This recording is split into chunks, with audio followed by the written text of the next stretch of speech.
Welcome to the BleedRedBlacks podcast. Best fans in the league right here, baby! With your hosts, Colin and Mike. Susie Q. Produced by Mark and Johnny Z. BleedRedBlacks starts now.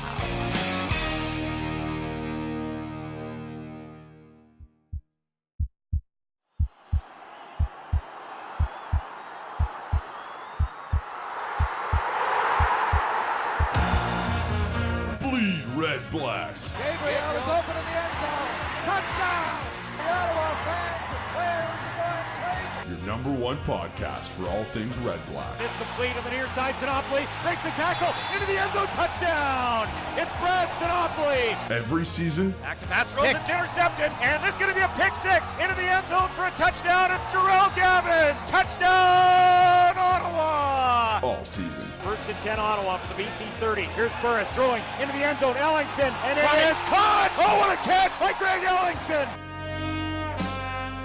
Hello and welcome to episode 24 of the BleedRedBlacks podcast. I'm Colin, and once again I'm spoiled, joined by the OGs. Season ticket holder Mike. How's she going? Yeah, here I am. Big win yesterday. We're going to talk about that. Can't Woo! wait. Charlie Sheen Central and the one and only producer Mark, who has been absolutely crushing it lately. Thanks for your level of effort / due diligence in the old producer land. It's all the lead up to the 2-4 party, right? So There you go. Big 24. 2-4 on the floor. So episode 24. I can't believe it's here already. Yeah, so where's the 2-4 on the floor? Did you not get that memo, Mark? We've got 8 courts still from Mosag in the corner. Oh, snap. That's close. We're Yeah. not supposed to accept gifts from her.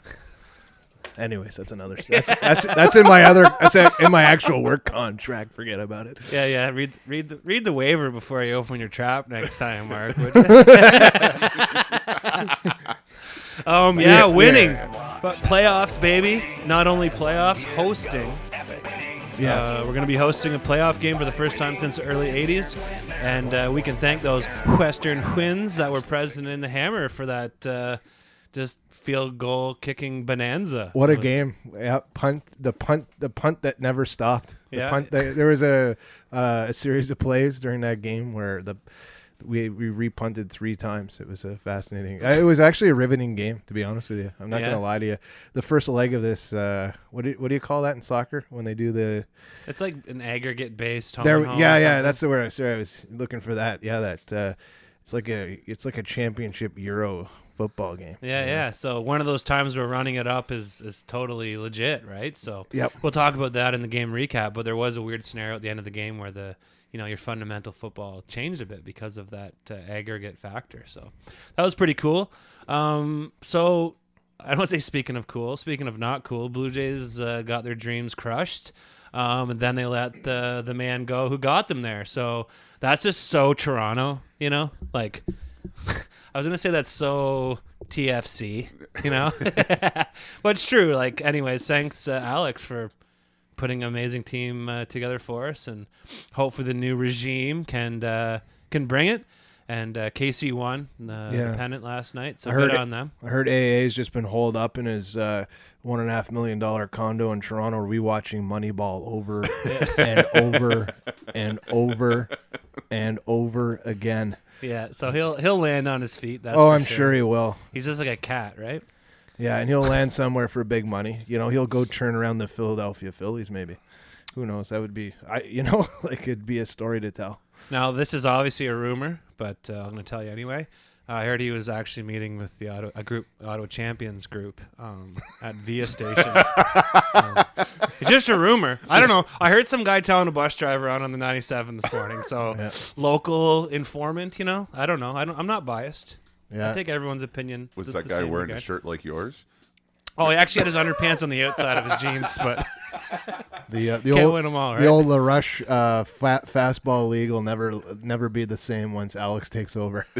Well, obviously, when they start bringing in some big bombers, right? It Yep. could be awesome. Anyways, one thing I wanted to mention, we talked about last week that a local community business / residence burned down. A place that was pretty close, or very special to us, the podcast team and our community. And this Sunday, November 8th at Dundonald Park at 11, Needle Park. 11. For those of you who don't know where Dundonald Park is. Not to be confused with Needle Beach in Hamilton, which is a wonderful place to spend an afternoon. Or the Space Needle in Seattle. So that I think it's on 11 till 6 at Dundonald. There's going to be just various fundraising activities. There's going to be a DJ and some stuff. So if you have a few minutes and you live in Centertown, even if you just pop down, show your support. I don't know. They have like, bake sale and just little things just to help out a little bit. Bring So a bit of a clothing drive as well for those who lost lost some of their belongings in the fire in the apartments around there. So if you have anything, any effort would definitely be appreciated. So if you're in the hood, come and check it out. So our nation went to the Hammer this weekend, and by all accounts, we were very well represented. Apparently, people could hear them during the coverage. They could hear them cheering. Just nice. I'm sure the boys know that our fans were there, and good on them for going down there. I unfortunately couldn't make it, but I had it was nice to see the pictures and all the posts they put up. Your ticket got used, though, I believe. Is that correct? Yeah, that's right. Clint, I think, had a buddy who was able to use my ticket, so that's amazing. That's all that counted, and hopefully next year we can hop on the bus and go for a rip. But either way, great on them for doing that. And anyone who voluntarily pays money to go to Hamilton might want to give themselves a good look in the mirror and maybe cut down on the meds. But besides that, like I said, can't win them all.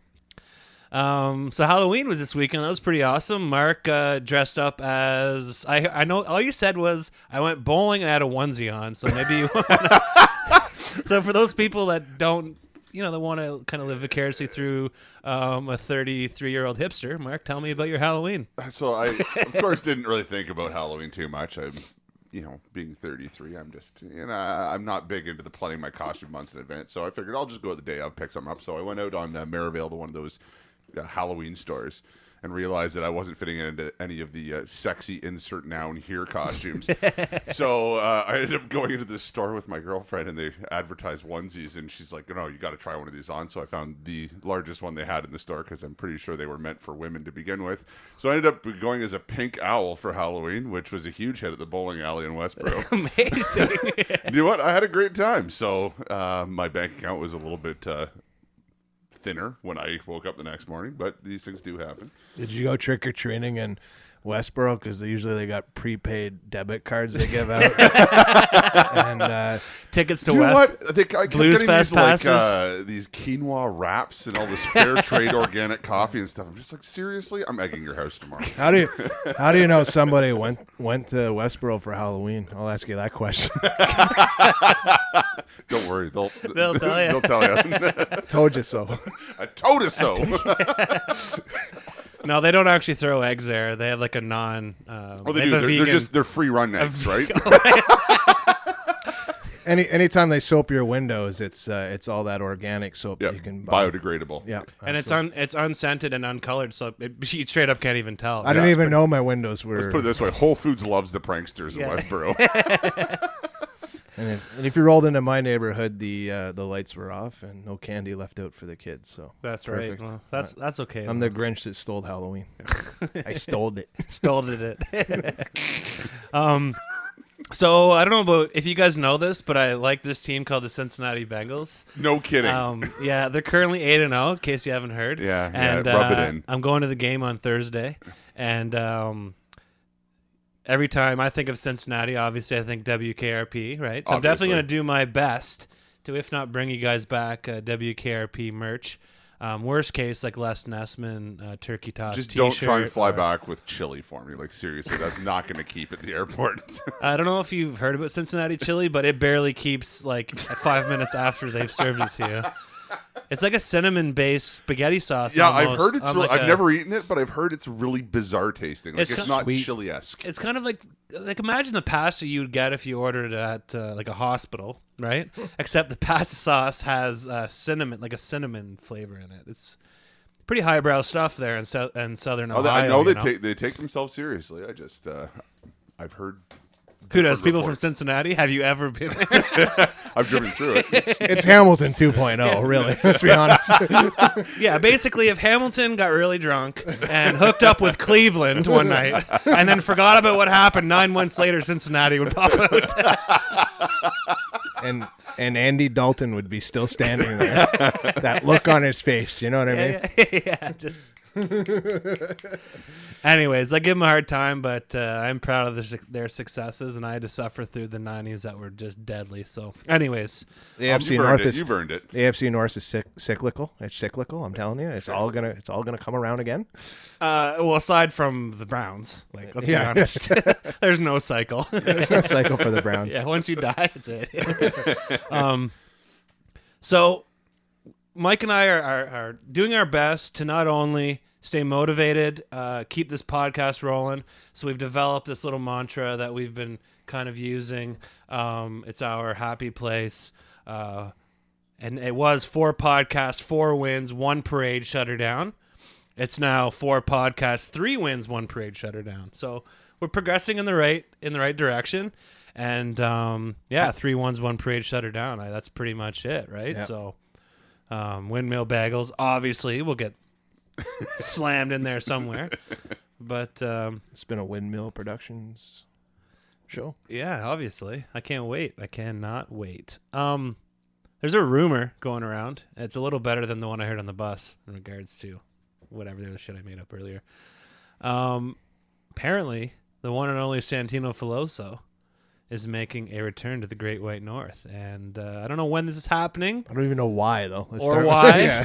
Especially this time of year. I don't care why. We've been telling him to come home for years. So anyways, he's going to be around. So hopefully, if we don't get him in here, we'll do something with him. He's been a great contributor to us for years, and we definitely at least owe him a steak dinner or, at least a shawarma. I'd like to meet him. You've never He's like Pokeroo to you. That's amazing because you guys talk quite frequently, right? Oh, absolutely. He's like that when you meet somebody on Plenty of Fish and you just chat with them for 2 years before you actually have a date with them. I don't know. Happens? It happens.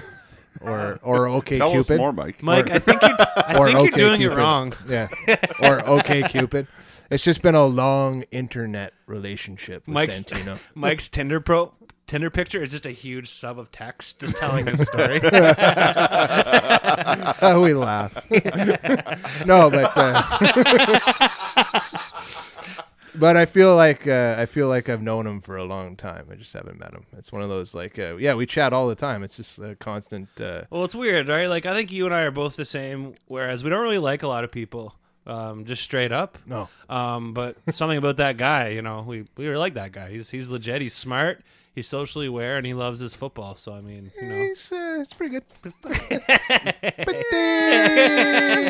There you go. Pretty good. So we have a guest calling into our show today. Yes, the one and only Josh Smith from the Podski Wee Wee podcast, hardcore CFL fan, hardcore wrestling fan, and he lives in Hamilton, so just straight up hardcore. Yep, essentially. And so he's going to join us for what we call the game recap and a mini game preview. And I mean, I don't want to get emotional here. We're going to get emotional. But the game preview, the game. I promised myself I wouldn't do this. It's okay. It's okay. So this is officially the last episode or the last week of the game preview. Yes. And the game preview. May it rest in peace. The game preview is dead. It's over. Yeah. Zed's dead, baby. It's over. Just as soon as it came into our world, it was taken away from us. And, sometimes life just isn't fair. Yep.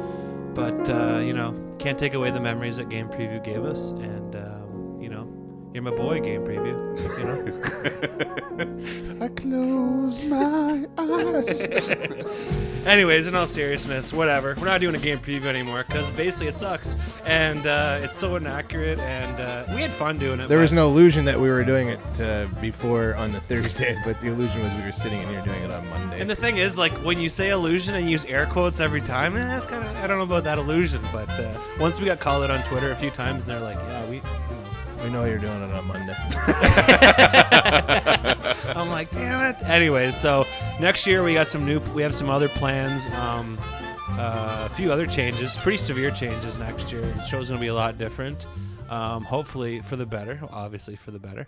And we just got to keep moving for many reasons, not only to challenge ourselves, creatively, but also just keep forging ahead and be that kind of leader in the CFL podcast community.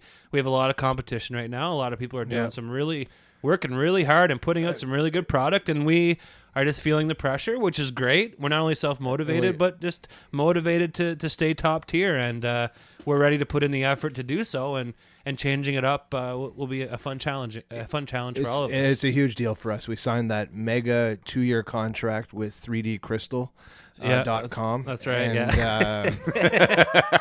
they have a lot of expectations of us. So and the nasolator. To be honest, I was really hoping the snot sucker would pay our bills, and also that the egg cracker, Easy Cracker is in there. So a lot of big sponsors next year that have expectations. You never know. Bleed-Red-Blacks as seen on TV. Hey, maybe we need an infomercial, right? We do. Or something to sell might help. But anyways, QVC, I don't know. So what else we got going on this week there? Season ticket holder Mike, anything awesome? Santino. He's going to roll in here with the discussion on the low hit that occurred. And that should be an interesting discussion we have with Josh Smith coming up here in the next segment. But Santino definitely has his take on it, as well as Janine mentioned it. Sorry, I have a guest here as well. The cat is in the house here. It just landed on landed on my desk here. Khaleesi's being very inquisitive. Yeah, that's not litter. Those are the show notes. As much as you'd like to that defecate. was your wallet. Yeah. Sorry, I'll never hatch the entire sheet again of gravel hatch. Sorry, AutoCAD, my choices are limited. Okay, I try to be creative, but Your Photoshop work is it outstanding. was either that or rip wrap, so I went with granular. Okay. So Santino's rant this week is low hit on Hank, and of course Janine talks about what a weekend in the CFL. Let's talk about that. She makes a few references to. That's right. She is a little fired up about not just the hit, but a few things that happened afterwards, and we were going to talk about that, but maybe we'll let the experts have their voice. So we'll rip into those, and then we're going to get Josh in here to join us for the game recap and talk a little playoff action. So should be awesome. I like it. See you on the other side. Right. Hey guys, thanks for listening to the Bleed Red Blacks podcast. Check us out on Twitter at Bleed Red Blacks and on Facebook at facebook.com/Bleed Red Blacks podcast. Live from Brazil, here's the Red Black Renegade rant with Santino Filoso. Are you ready? Do you really mean to tell me that a 5'0" wide receiver is worth $40,000 more than Chad Owens? We'll do it live. If the helmets weren't ready this week, they should have pushed their introduction back. It has begun.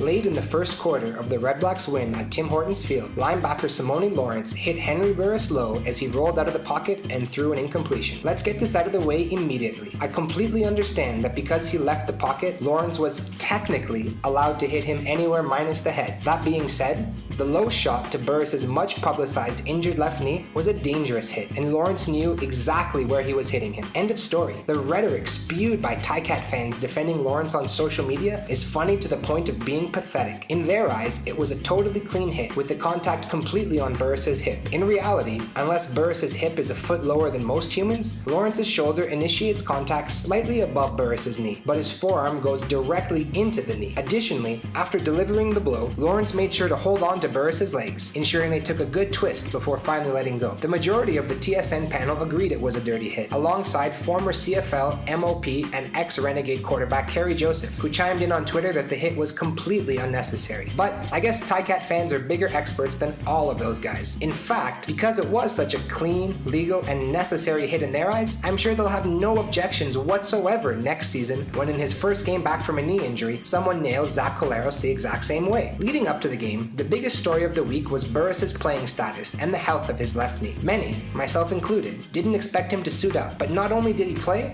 he was on fire in the first quarter, leading 3 scoring drives while completing pass after pass. When Burris rolled out, Lawrence knew exactly what he was doing by diving low towards his knee. Let's give the guy some credit. He's not an idiot, and knowing Burris was already banged up, he took the opportunity to try and knock him out of the game. Thankfully, Burris was fine, and I, for one, loved seeing center John Gott getting up into his face immediately. Lawrence also did himself no favors with his post-game comments, labeling Burris a girl for complaining and calling him a 40-year-old hoe, because I guess most hoes are CFL MOP favorites and take exception to being hit in the knees. Burris has every reason to be steamed because it's the second week in a row that a player came in low on him despite not being blocked in the back or otherwise forced to tackle that way. What it comes down to is that Lawrence could have taken Burris down without touching his knee, but he made a conscious decision to target a well-publicized injury. The hit was Bush League and quite easily avoidable. To quote the article Gary Lawless wrote on tsn.ca concerning the hit, most around the CFL agree they hated the hit. Those who don't agree are probably Ticat fans. That's all for this week, guys. If you haven't already,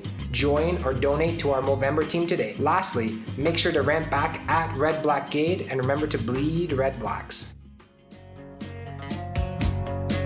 Hey guys, thanks for listening to the Bleed Red Blacks podcast. Check us out at bleedredblacks.ca for blogs, photos, and podcast archives. Isn't she a Bombers fan? Let me laugh even harder. But for the love of God, please start hook sliding. Dude, whatever. She's an Ottawa fan too. Did Buck Pierce's constant injuries not teach you guys anything? Playoffs? I just hope we can win a game. Enough ranting, on to the games. Really? Righteous. Welcome to Around the CFL with Jin on the Bleed Red Blacks podcast.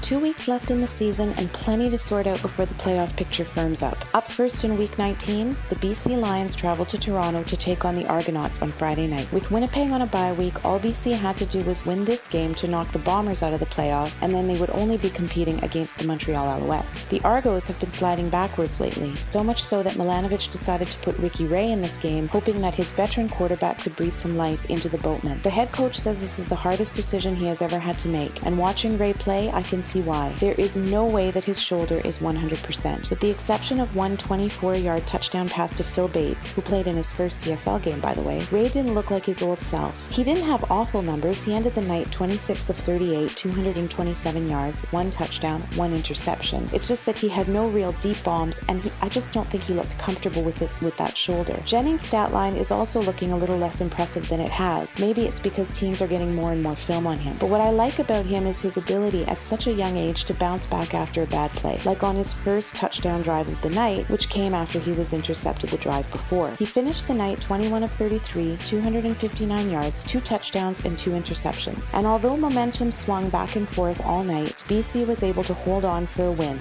a squeaker, 27-25. And with this win, it's official, the Winnipeg Blue Bombers are out of the playoffs for the 4th straight year. Speaking of Winnipeg, fans are pretty restless, and rightfully so. They were promised a better team in the year that the Grey Cup is being hosted in their city, and they just didn't get it. A new O-line, and they still have one of the worst sacks against records in the league. No depth behind their franchise player Drew Willie, and no mental toughness to deal with adversity, such as when Willie goes down. I know that I have been a big fan of head coach Mike O'Shea since he took over the reins last year, and I've been pretty quiet about that lately. Even I am starting to have doubts about whether or not he deserves a third chance. And as a girl who still has 4 Bomber jerseys, a half dozen t-shirts, and a few Bomber hats in her closet, I'm feeling Winnipeg fans' pain. It's hard to keep repeating, we're rebuilding, or maybe next year after year after year.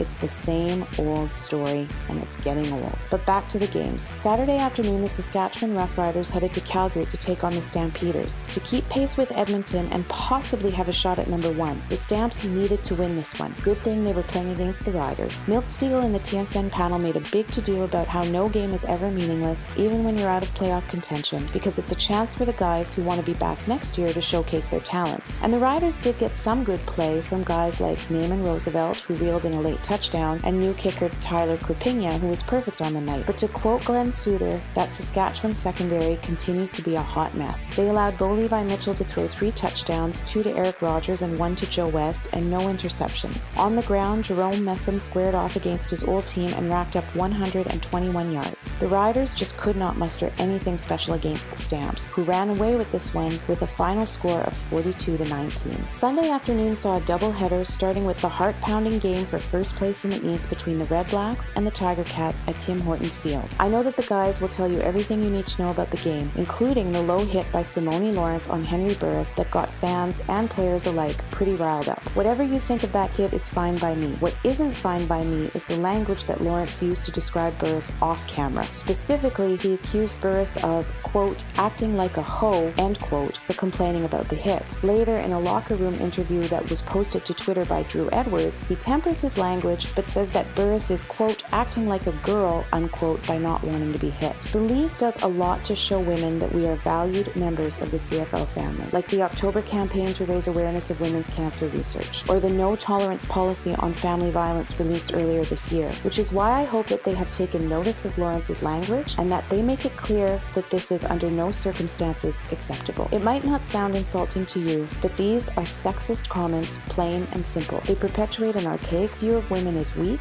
and somehow less than men. Such comments have no place in the 21st century, even if it is in the heat of the moment, even if football is a sport played by men, and even if the majority of its fans are men. Okay, got that off my chest and I feel better, so now I can tell you all about the last game of Week 19 between the Montreal Alouettes and the Edmonton Eskimos in Edmonton. A win for the Esks, and the Western standings are all figured out. They clinch first, and the Owls can't finish better than in a tie with BC, which is not enough to cross over. So I know Lions and their fans were definitely cheering for the Esks in this one. The Eskimos offense came out hard and fast to start this game off. They also finished the game hard and fast on offense. The Montreal Alouettes made it damn interesting. They even had the lead going into the fourth quarter thanks to Tyrell Sutton, who plowed his way through the O-line for 135 yards on the ground, BJ Cunningham, who reeled in 2 touchdown passes, and Fred Stamps, who got open and pulled in a 37-yard touchdown pass against his former team. But despite these tense moments for the Edmonton defense, they got it together when they needed to, and Mike Riley and Darrell Walker were putting on an offensive clinic. On the night, Riley went 29 of 35 for 308 yards, 3 touchdowns, and no interceptions. Darrell Walker, who is moving up to the top of everybody's Rookie of the Year list, pulled in all 3 of those touchdowns, finishing the night with 11 catches for 127 yards. This was also the night that his family came up to Edmonton to watch him, so good for you, Darrell. The S succeeded in shutting the Owls out entirely in the fourth quarter, and they win this one 40-22. Chris Jones gets the Gatorade shower and moves his team to clinch first place in the West. And they have the bye next week in Week 20, which means they have 2 full weeks of rest before their next matchup,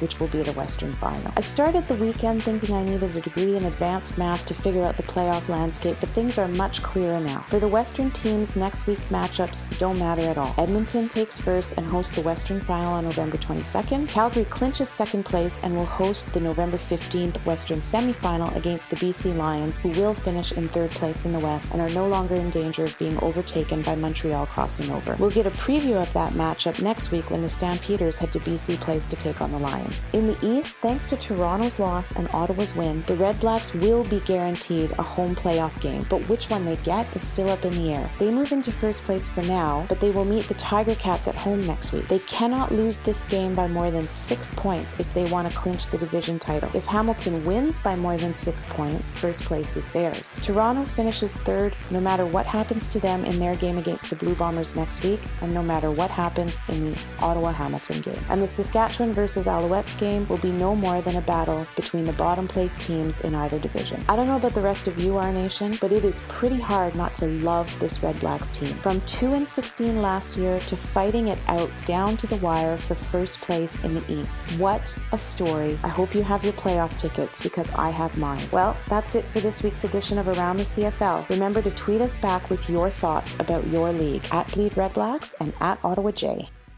Game recap on the Bleed Red Blacks podcast. Okay, game recap. So we have a special guest on the phone today. The one and only Josh Smith from the Podski Wee Wee podcast from the Hammer is joining us. What's up today, Josh?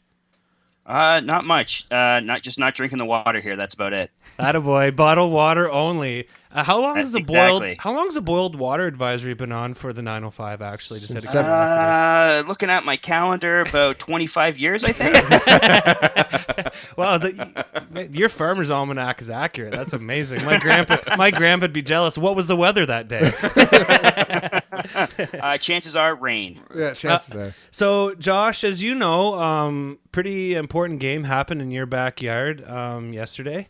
And I assume you were there, like you are always there, right? I was there, front and center, right where I always sit. So it was the first meeting of the year between these two divisional rivals. Just, you know, the way the CFL schedule works out sometimes. That's just kind of the way it kind of turned out. But I think it's definitely creating drama and making this kind of East final push pretty damn exciting. TSN loves it, don't they? I mean, the TV ratings will be pretty high by the time we get to the game here on the weekend. So, and they kept referencing during the game in the broadcast what a magical moment we have here. It's amazing that the schedule just worked out this way, didn't it? So, yeah. And it is an anomaly that two Eastern rivals, and I said at the beginning of the season that Hamilton would be more of a rival this year, especially with Hank at the helm than any other team in the East, and it ends up that we are now true rivals leading up to this very important game this weekend. So, wow, TSN must love it. How do you feel about that, Josh, as far as rival goes? I mean, obviously, Argos Suck has been in your community for a long time, but what's the kind of general feeling about the Red Blacks in your neck of the woods? Well, it's interesting because at first, last year, let's call a spade, you guys were pretty terrible. Apparently. 2-16 speaks for itself. So it's kind of hard to build up a rivalry with a team that's not very good, because what's the fun in kicking a team when it's down, you know? Like, it was an expansion franchise. They were coming in. They did what they had to do to try to compete, and it didn't work out. Yeah. This year, though, with Ottawa getting good, it has sort of developed this, I'll call it an organic rivalry, because I don't know. I'm sure you guys remember back in probably the late summer, early fall, the CFL seemed to be trying to push this Toronto-Ottawa rivalry on everybody. Yeah. And it seems so forced. Yeah. And this just seems like it's, like you said, with Burris being the quarterback in Ottawa, you guys also have Chris Williams, who is not very popular around these parts. Greg Ellingson's there. There's a lot of ex-Ticats on that team. Yeah. Even Jason Moss, your offensive coordinator, was the quarterback for the Ticats for a couple of seasons back in the mid 2000s. So I just feel like this is a bit more of a natural rivalry, but I don't think it's anywhere near as heated as the Toronto rivalry, because frankly, if it ends up with Ottawa going to the Grey Cup at the end of all this, I'm going to cheer for Ottawa, because I've said it numerous times. I'm a big fan of your city. I love the city of Ottawa, and if the Ticats never existed, if we lived in this alternate universe or whatever, where there's no Hamilton Tiger Cats, I think producer Mark lives there, actually. So. Just give him a call if you get there. He's probably pretty lonely. But yeah, I probably would have been a Rough Riders fan, an Ottawa Rough Riders fan, not a Saskatchewan Rough Riders fan. I never would have cheered for them, but I would have been an Ottawa Rough Riders fan. I think there's just so much about that city and about that team that I liked. So while I still have an admiration for them, yeah, this rivalry has been it's built up nicely, and these last two games that I've personally dubbed the East Division Championship Series, it hasn't really caught on, which should come as no surprise. Nothing I say really ever catches on, But I think that these last two games here, I think it's really built a nice rivalry, and I'm enjoying it. So I'm going to let Colin here explain the math that gets the playoffs sorted out on our end, and then. So basically, for those people who don't know, we won the game 12-6 last week. First leg. I was saying Deb must have doused the farm with water prior to the game because there was definitely no barn burner in Hamilton. Not that would be a bad thing. No offense. Depends south of Barton. You probably wouldn't mind if half of that was just lit on fire. But anyways.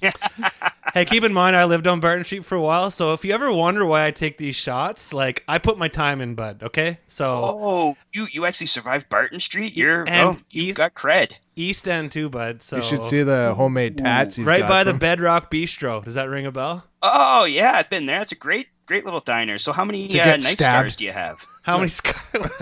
Who, me or the other guy? Yeah, you've met me. The only scars I have are emotional. Anyways, so one thing that was kind of interesting is when we talked about this last year, but when they renovated or built the new stadium in Hamilton, they changed the orientation. And I don't know what the wind was like prior, but it seems like it's a huge factor there on many games, isn't it? Yeah, the wind used to be funky, but it was never this crazy. It seems like every week the winds are playing a major factor in all the games. There were the 70-kilometer gusts that we had here when we played Calgary. Mm-hmm. There was one time, I can't remember who they were playing, but it was sometime last year, and the flags on the goalposts were both blowing in. So I don't know where the wind was coming from. It was apparently coming in from both ends. Just absolutely ridiculous. And yesterday was, of course, Sunday, because anyway, Sunday was no different, honestly. The Hamilton centrifuge. This is amazing. The wind's been drinking the water down there. Yeah. So that would explain it. Yeah, we were lucky, and maybe you heard some of our nation making that trip down there. We mentioned them in the intro of the show, but definitely well represented on a booster club. Well done for hooking that up for fans of the team to head down there and have a great time. Some great social media content came out of that, so good for Jesse and Lordell for putting that together. I guess the founders of the booster club there, so good for them. Did you see any of the Our Nation group? Did you have a chance to meet them? I didn't. I was planning on going down to the tailgate because I had heard that's where they were all going to be, but I get a ride from a friend of mine, and he is notoriously late for everything. We say he operates on Richard Standard Time, which apparently is 15 minutes to a half an hour later than he says he's going to be there. So I didn't end up getting down to the game till almost 12:30, and by then it's let's rush in, get to our seats, get our food, whatever we have to do, and unfortunately I didn't get a chance to meet them. Hopefully, I don't know if everyone knows, but I'm going to be making the trip down to Ottawa for this week's game, and there's a little bit of fun happening at the tailgate that I'm going to. I'm not really sure where it takes place. You guys would know better than I would. But I'm going to be wearing some high heels and trying to throw a football. So if anyone who came down to the game last week wants to watch me make a fool of myself, I can meet them there. Had me at high heels, bud. Yeah. Hey now. I didn't know Rocky Horror Picture Show had anything to do with CFL football. That's amazing. Maybe you'll be I don't know where you'll be. Maybe you're at Brewer Park for that. But I scored tickets to Our Nation party hosted by Ottawa Sports and Entertainment Group. So I'll be at the stadium before the game, which is a little interesting. Nose in air. I'll try and make it down earlier to the... That's how we do it in Ottawa here, bud, you know? Yeah. How do you know someone has tickets to a VIP OSAG event? Oh, they'll tell you. So we should get into the game. Do anybody want to talk about Hank here? Let's talk about Hankgate a little bit. There was a game played? I don't know what you're talking about. I saw it. Okay. We'll get into it. You want to get into Burris? We'll get into Burris. But I just wanted to make it known. I thought that game was terribly boring. Yes. 6 field goals. Brutal. Yeah. It was tough to watch on TV, that's for sure. So within our community last week, there was a Burris versus DeMarco discussion, and it was slowly heating up. I mean, obviously Hank's having one hell of a year, but there's some people who are thinking it might be time for him to take a break instead of risking his health. And, according to the coach, he was quoted as saying, Thomas DeMarco is ready to go. He practiced all week. He's on high alert and ready to play. Henry, we're not going to put him at risk, but if he's ready to go, we're going to play Henry, and we're ready to go with either guy. And, I mean, obviously the coach has confidence in both quarterbacks, but we both know who Our Nation would want in there. Chris DeMarco has been a true professional. He hasn't ever complained about not getting playing time. He's punted when needed to punt. He's very active on the sidelines during the game, very active during practices, and I got a lot of time for him, and I think he was still a really great asset for us to have regardless of Hank's health. Yeah, and once again we go to that hashtag buying in. 17 for 24, 187 yards and 1 interception from Hank. Now less than basically a stellar game, but he just digs deep here to find a way to put that team in a position for field goals on a very crappy windy day when all that mattered really was points and winning. So good on us to get there. We'll touch a little bit on Simone Lawrence and that dirty hit that's just started that. Not only. Whoa! All right. right. You'll get your. Get into this, boys. We'll give you your moment. Bear with us here, I think so. Janine brought this up in her recap. She was offended by a few of the comments that Lawrence said post game. He made a few misogynistic comments and a few things that Janine didn't take too kindly with, as we heard in the Around the CFL. As far as the act of the hit goes, I guess the gray area is legally. It was a legal hit by the definition of the rules. Then you get into this whole gray area of, respect and that. So I'd love to hear your Hamilton perspective, because apparently you guys are the only people in the nation who think it wasn't a dirty hit. And I'm saying that just from what I'm reading on social media. Well, Paul LaPolice seems to think it was a fine hit. Regarding Simone's comments after the game, he has come out and apologized for them, said he was completely wrong. It was sort of a heat of the moment thing, and he's taken ownership of that, and I think that's to be applauded. Both guys said some things I think they rather regret taking back and all that. Absolutely. Like Hank's comments at halftime, I think, were a little over the line, saying hits like that are worse than taking performance-enhancing drugs. Again, heat of the moment, heat of the battle. It's you're going to get emotional responses, and I understand that. Don't knock him till you try him, Hank. PEDs in the CFL. Come on. Never. These are good, clean Canadian boys. What are we talking about here? Those buses look like Cheech and Chong, man. Come on, man. You ever see those things roll into a football game, man? Come on, man. No, but seriously. So Simone Lawrence this morning tweeted, I was not trying to hurt Hank, just trying to make a play against a good quarterback that has a hell of a stiff arm in the open field. So whatever, like you said, he did make some other comments, but whatever, what's done is done. And like you said, heat of the moment, it's we all say stupid stuff. So we're going to mix in a little bit of your perspective as well. Let's talk about your quarterback situation in Hamilton. Do we have to? So now, Josh, I don't know if you know or not. I'll openly admit that I listen to your show, because you host a podcast. You know, some people just will never admit that they listen, right? Of course. There's we get lots of downloads, and everyone who tells me they listen seem to be only Ticat fans, and no one else seems to want to cop to the fact that they give a crap for what I have to say. Okay, so I'm telling you now, I listen, and you made a point. I don't know, it was the week after Caleros got hit, and you said that even without Caleros, you felt that your team was the most talented in the East, and I'm just wondering if the events over the last 4 weeks or so have kind of changed your opinion of that. Slightly. I still think this is a good football team. Yeah. You don't get to 10 wins by accident in the CFL. It's hard to win any game, let alone 10 of them. Mm-hmm. But I will freely admit that my confidence is starting to waver a bit. They just turn the ball over too much. We saw it against BC a week ago, and we saw some killer interceptions, just backbreaking in the red zone picks thrown by Jeff Matthews. You just can't do that. Those are probably at worst 6 points taken off the scoreboard. 6 points means it's a tie ball game, and we head to overtime, and who knows what happens there. You know what I'm saying? Yeah. It's I still think that look, if they've got a big game coming up this week, if they can get the bye and get to the East final without having to play a game, it's one game, anything can happen. But while I'm not closing the book on the season, I would be extremely surprised if this team hoisted a Grey Cup at the end of the year. I was reading some things that said that it's coming more and more apparent that Caleros was kind of a locker room glue guy as well. Are you hearing that as well? Oh, for sure. You can just tell how much that team and his teammates loved him. Let's be honest, he was playing at an otherworld level when he got hurt. Absolutely. And that was a pretty demoralizing injury to have suffered this late in the season, especially. Yeah. So let's talk about wide receivers here. We'll talk about our end first here. Chris Williams had a solid night, basically the return to the hammer.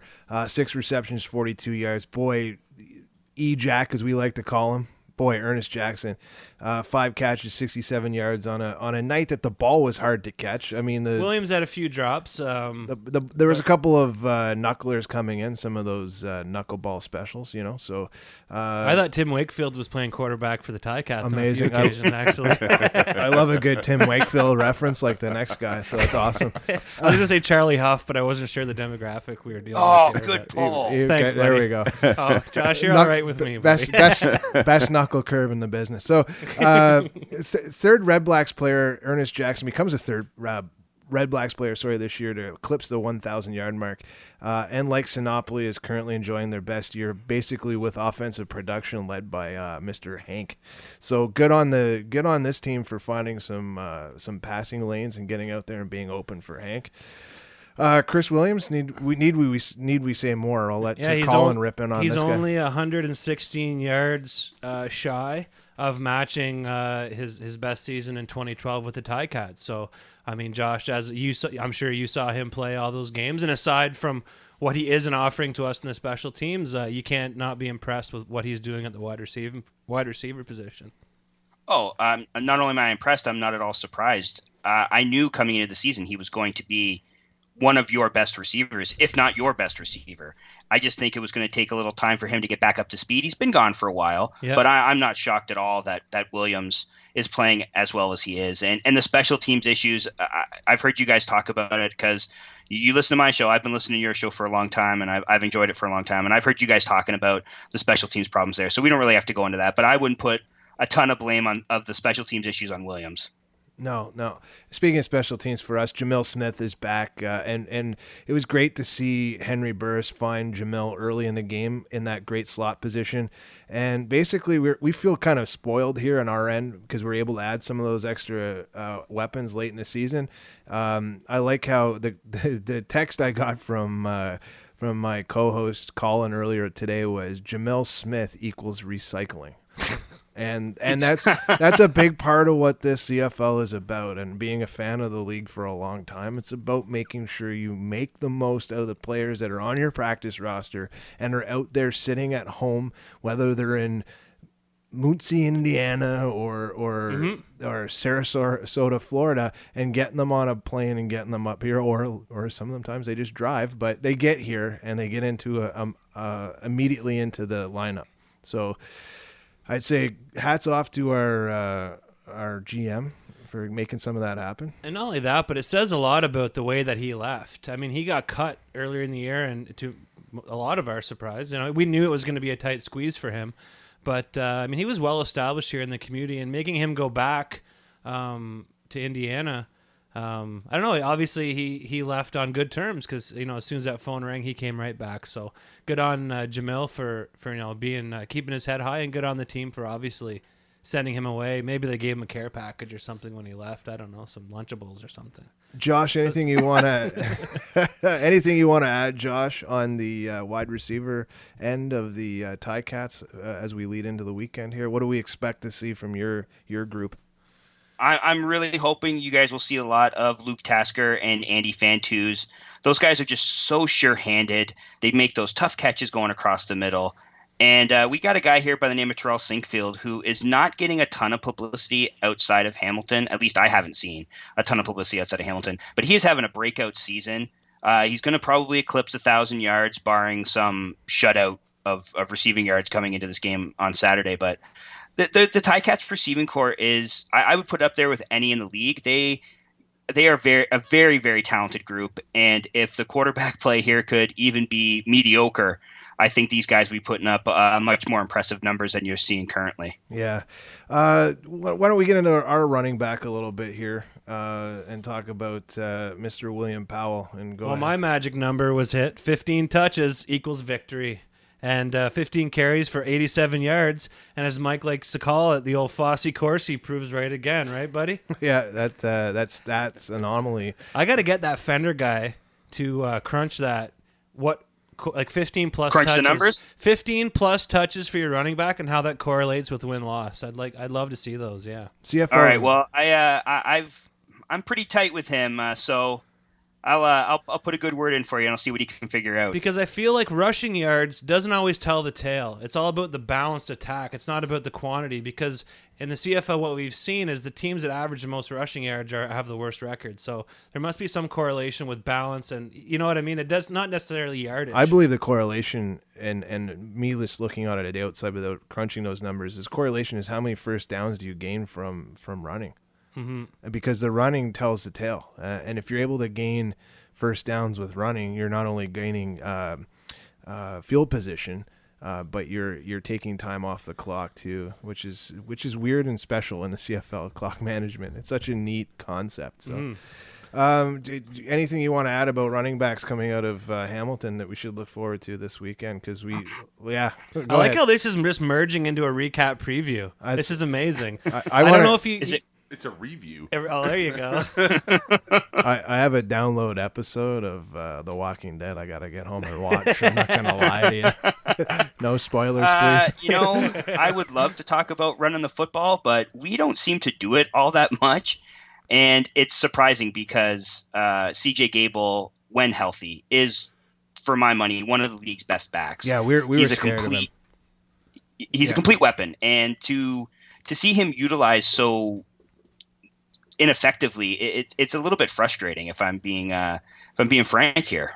Well, you must have laughed this week. I did as well when I saw that Mr. Suitcase Nick Grigsby had re-signed again. So good on him. Keep your bags packed, buddy. I'm sure it'll be a quick visit. I want to get in. Sorry, go ahead. I never disliked Nick Grigsby, but yeah, he does not seem to stay places very long. I hope he rents and doesn't buy. Come on, buddy, plays in the CFL. We all know he rents. Yeah, fair enough. Okay, let's talk about the D block a little bit. So, I mean, these guys just keep bringing it, and it's a new guy seems to be stepping up every week. And Sean Lemon, he's really starting to shape his game and really get back into CFL mode after being south of the border for a little while. And 2 timely forced fumbles and a sack. And, I mean, another guy who steps up, who seemed to be stepping up all year, is Moton Hopkins. And he continues to improve. He adds another sack to his totals as well. He recovered that one of those forced fumbles by Lemon drop. And, again, welcome back Jonathan Williams, big sack. So our boys are looking good and healthy, and just a great group to have in front of our talented defensive back group. Abdullah Kene, too, made a great circus catch for one of his interceptions. He's just a machine this year in the end zone for making sure the ball doesn't end up in opposition's hands. It was kind of a hot potato catch, though. What a great way. Just good concentration on his half. He's now tied. He's now tied for the league in interceptions, so good on him. Yeah. You want to talk about John Boyett here. Bring him up here. It's a great story. So. Yeah, so he had a late interception. That was huge. And we only knew about that thanks to our Hamilton stats guy who hooks us up because TSN didn't know about him. But John Boyett, kind of an interesting story. I would say this NFL bad boy, he's overcome injuries, legal problems. I mean, this guy at one point claimed he was above the law because he played for the Colts. Another time he had a run-in with the police when he was playing for the Broncos, told the cops to call John Elway. I play for the Broncos. So obviously this guy's he's grown up a lot since those days. He goes with the "Do you know who I am?" lawyer routine. Yeah.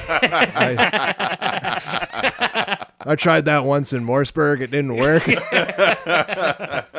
Yeah, don't ask me why I was on the golf course at 2:00 in the morning, but that's another story.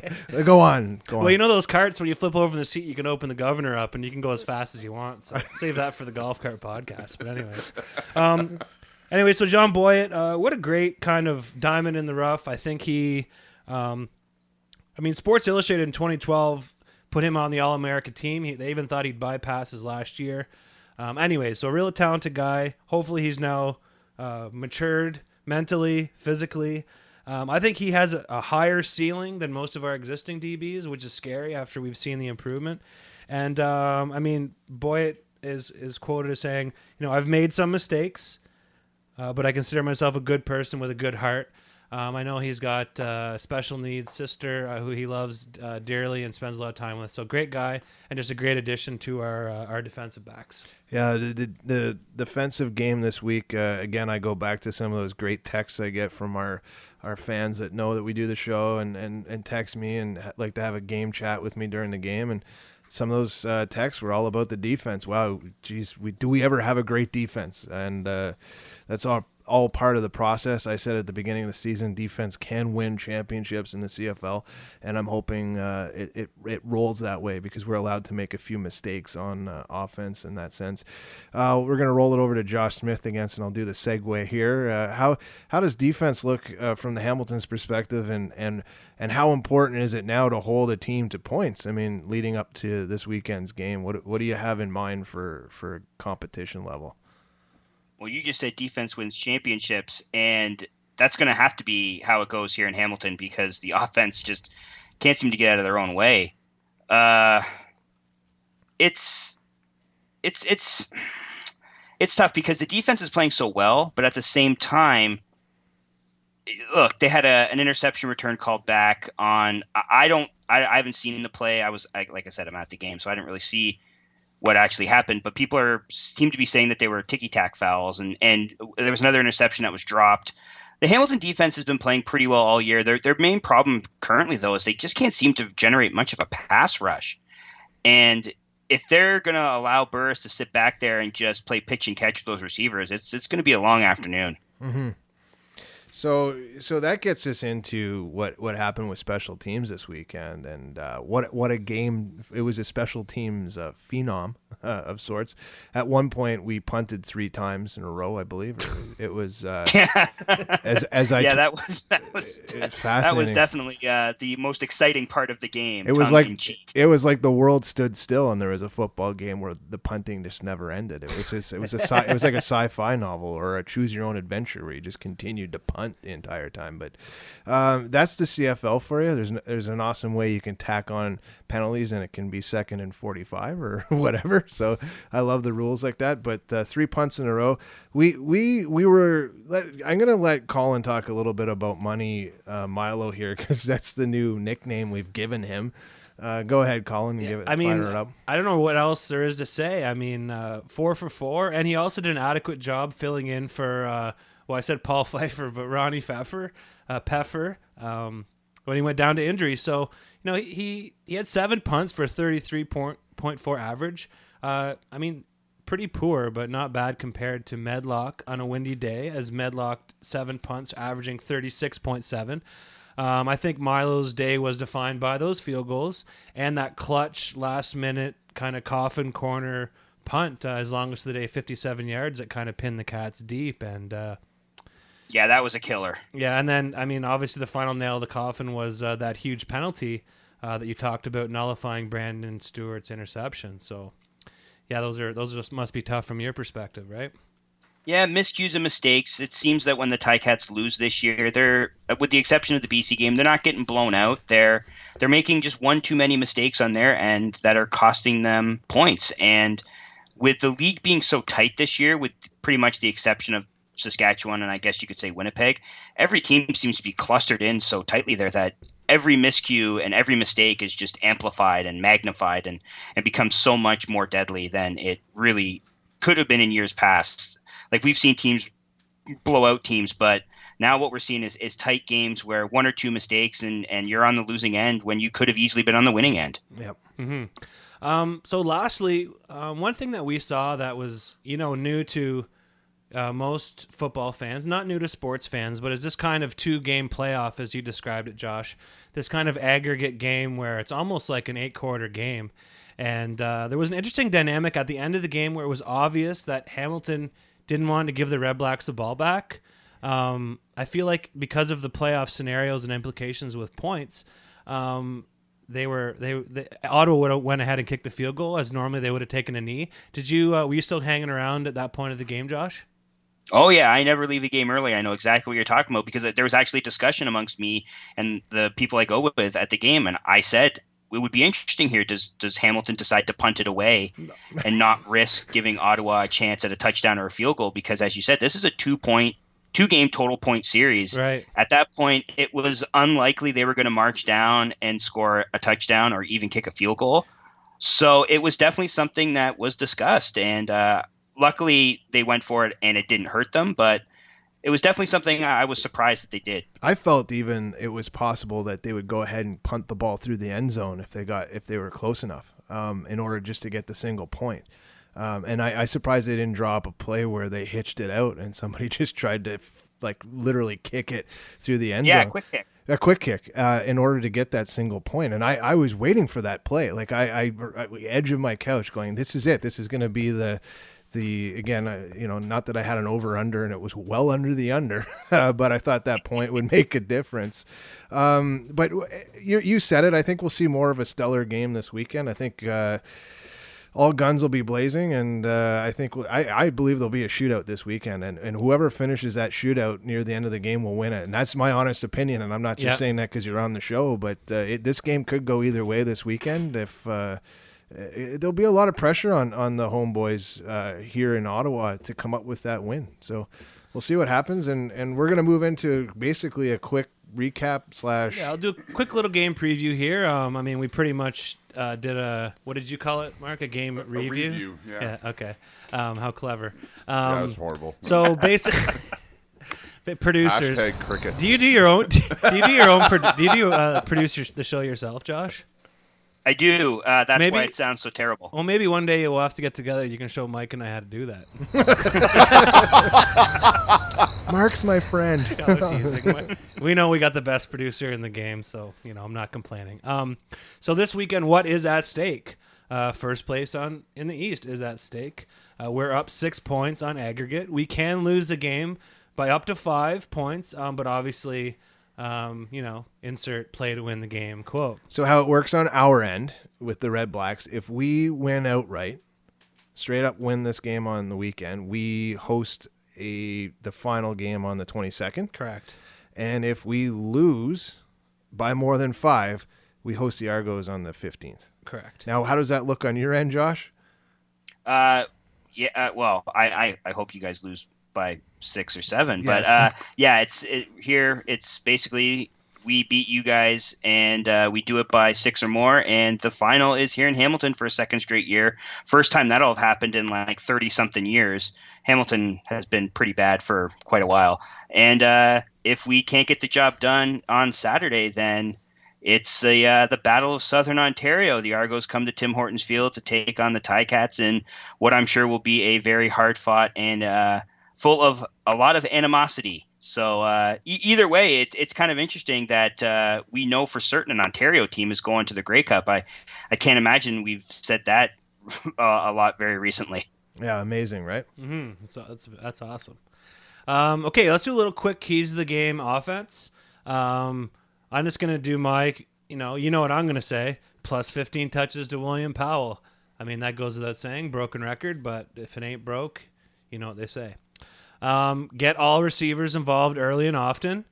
And Hank needs to protect the ball, but he can't be afraid to take some chances. That's what makes Hank Hank. He's that gunslinger.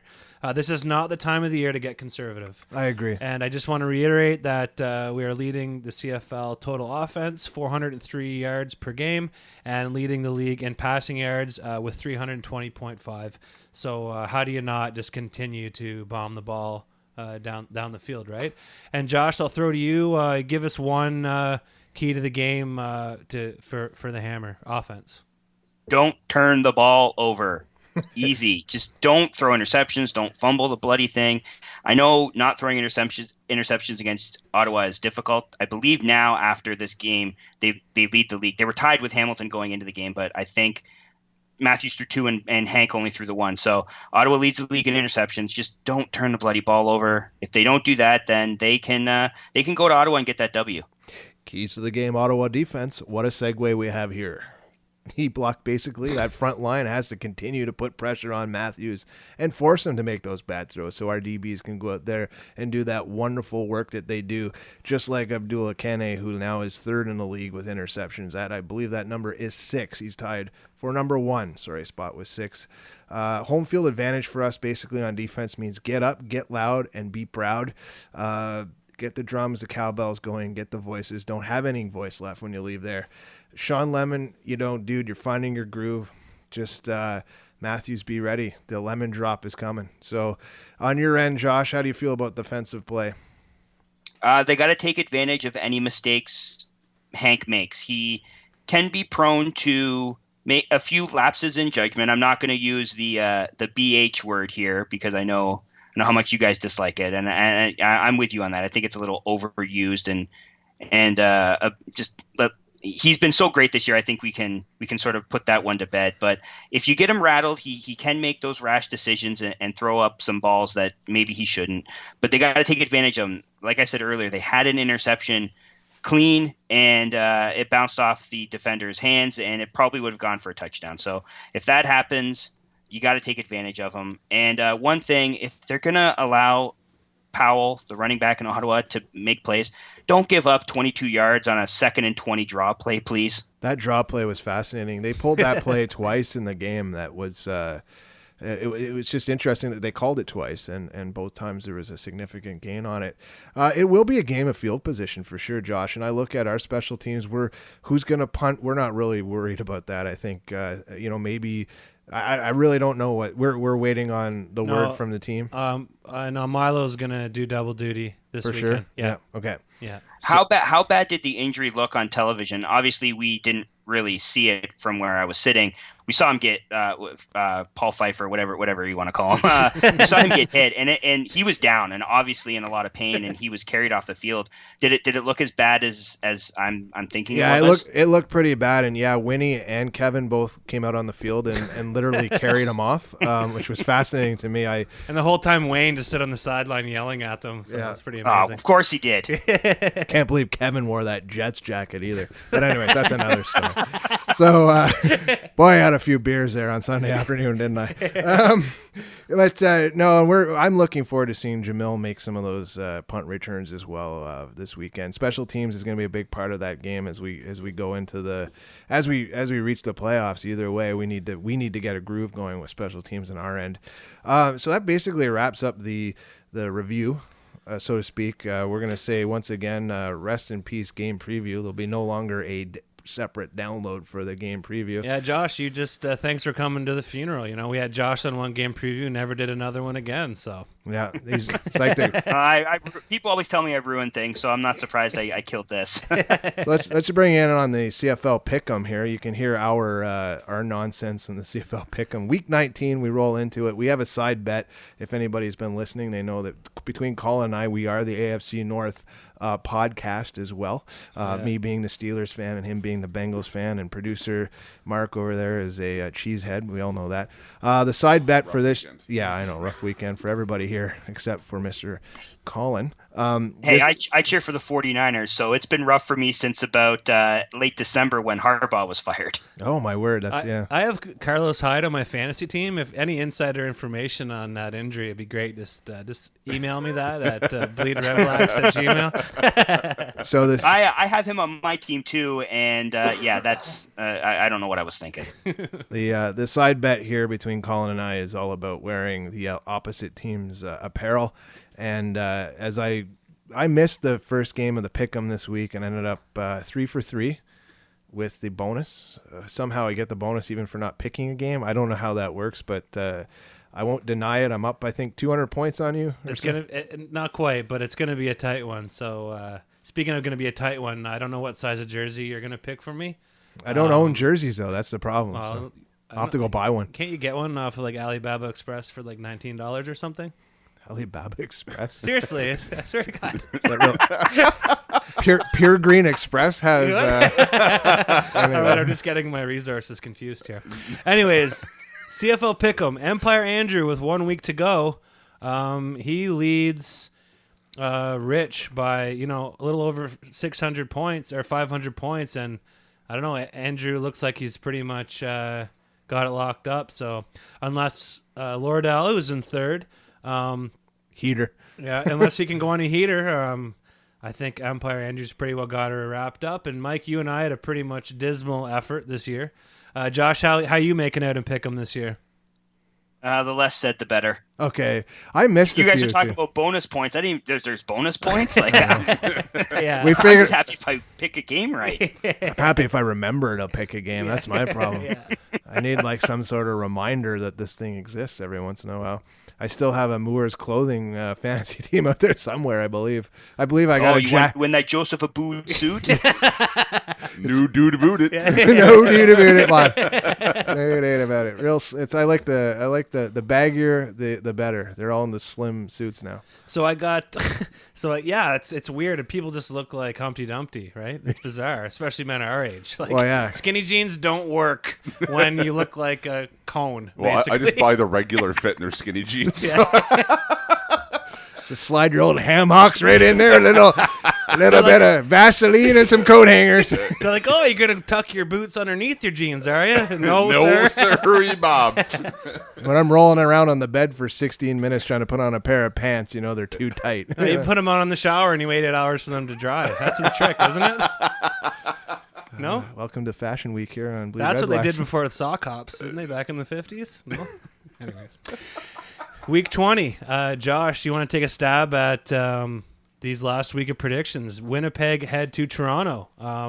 Let me hear you pick with your head, not your heart. You know what? Give me the Argos. With the exception of the Ottawa-Hamilton game, none of these teams have anything to play for except essentially pride. But, yeah, just give me Toronto. I'm not going to ask you the next one because obviously you are confident in your Ticats. 100%. And, yeah, I mean, like you said, you got to win by 7, right? So I wonder how that's going to play as the game progresses. I think strategy could be really interesting, depending on if the Red Blacks or the Ticats get off to a quick start. We could see some pretty interesting stuff happening. Quick kick. Yeah. Quick kick. Okay, so then, yeah, Saturday at 7, the Stamps go to BC, and like you said, that's basically an exhibition, right? Yeah, this is, it's a playoff primer, too. These two teams are going to meet in a week after that game. So this one could be a little bit about feeling each other out. Give me Calgary. It's like meeting your date for a coffee before you go to the movies, right? For sure. Or to your local punk drinking establishment, the Dominion. Obviously. Okay, so in Hamilton, I'll say the Underground. Is that still open? What's the big drinking place here? Casbah? Absinthe is pretty big. You're telling me. I get all my friends trying to take me to these stupid hipster bars, but everyone's drinking Pabst Blue Ribbon. I think it's called the Baltimore House or something. It's got some Edgar Allan Poe theme to it. It's very, very strange. And you take your one gear bicycle there, Josh, or no? Unicycle, pal. No gear. Unicycle. No gear. Waxes his mustache on the way. Hey, now. Sure. Okay, lastly, Saskatchewan head to Montreal for the Battle of the Brutal. So I'm sure attendance will be riveting that game. Oh man, I imagine there'll be tens and tens of people there. Frig, the Argos might as well host a game there while they're at it. Double header. Hey, I was at those Argos games that were in Hamilton. Oh boy, I've seen CIS games in the 1990s more well attended than I saw at that game. Oh man, brutal. Zing. Crickets, anyone? Oh, come on, Mark. You careful what you wish for. If you heard the show, bud, there's gonna be lots of crickets. Don't worry. Thanks. You know, I'm not the most well-liked person in Saskatchewan. I've said my a few not so nice things about the Rough Riders and their fans. So I'm gonna try to reach out with an olive branch here. I'm gonna take Saskatchewan in this one, just because why the hell not? You know. Nice. What are you throwing them a bone? So I'm gonna give the Bytown Beats segment here, and then we'll say so long to Josh here before we wrap it up here. But we do have a segment at the end of the show we like to call Bytown Beats. Indie alt band this week called The Gallop show up with their song called Cold Shoulders. Producer Johnny put this together where you can find their music at thegallop.bandcamp.com. Unfortunately, I got this in my email box late today, and of course, there's this little thing called work that gets in the way, and I missed hearing the song, so I'll hear it for the first time coming up here in a few minutes. So yeah, enjoy one of our last almost Bytown Beats, folks, and be sure to check out that band. Once again, The Gallop. So that wraps up our show without the preview coming up. So you're going to get it all right here, all right now, one download. It's almost like, hey, You know what I mean? You don't have to go back to iTunes that one extra time during the week and not download the show like you've been doing all this last season. And we don't have to fake that it's Thursday. We don't have to fake that we've been recording it. Is it still Monday? When Josh was here 3 days ago. Right? 3 days ago. When you can hear the air quotes through the podcast, you know the jig is up. He just stayed on Skype for an entire week for us. Still here. So sorry, go ahead. So Josh, for those people that still don't admit or don't know, now's the chance to plug not only your podcast but also the writing that you do for 3 Down Nation. You said it. 3downnation.com is where you can find all my takes on mostly Ticat stuff, but sometimes I dabble in a little CFL. And that's where you can find the podcast. You can find the podcast on iTunes. Pretty much hit me up on Twitter at JoshSmith_82. Just find me, call me a jerk, whatever. Let's have some fun. It's sports, and it's meant to bring out discussion, and you guys are doing a great job out there cultivating a community of fans, and I'm just happy to have been on the show, and hopefully my audience will grow because of you guys having me on. Yeah, anytime. And I also want to say that I loved your story on your show this year about the guy that thought you were Josh Smith, the NBA player. Oh man, that was so much fun. Pretty much classic. You're like, no, I'm the bearded fat white guy, not the NBA player, but let's see how far I can take this thing. Exactly. It was amazing. At first I thought honestly that it was someone I knew just messing with me.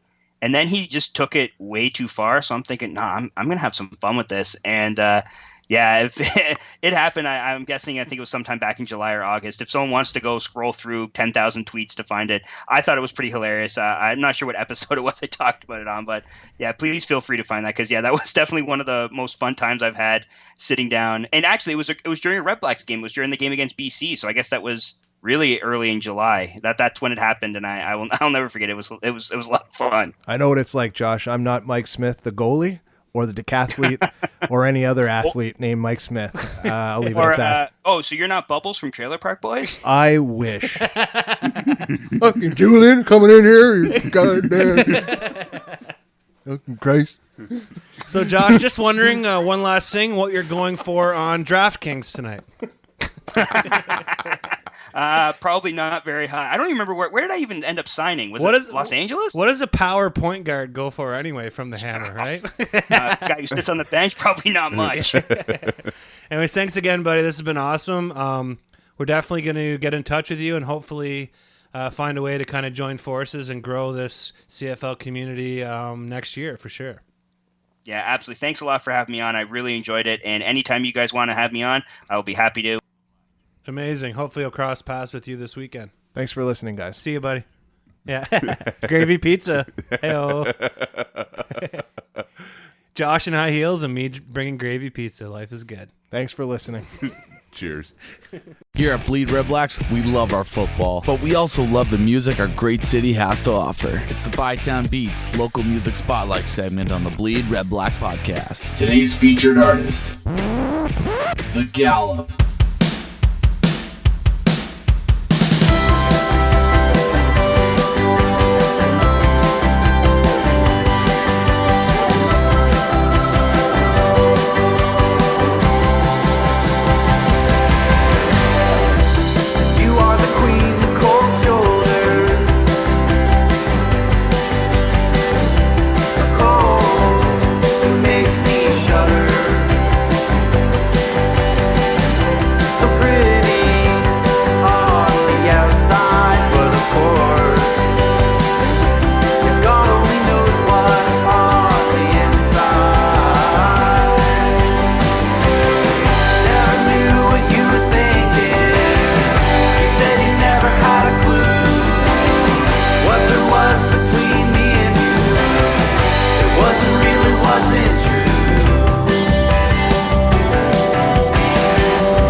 Thank you for listening to this week's installment of the Bleed Red Blacks podcast. All musical content used in this podcast is all local Ottawa talent. If you are a local artist wanting to get your material heard on Bleed Red Blacks, send us a message on our Facebook group. Tune in next time, and remember to bleed red black.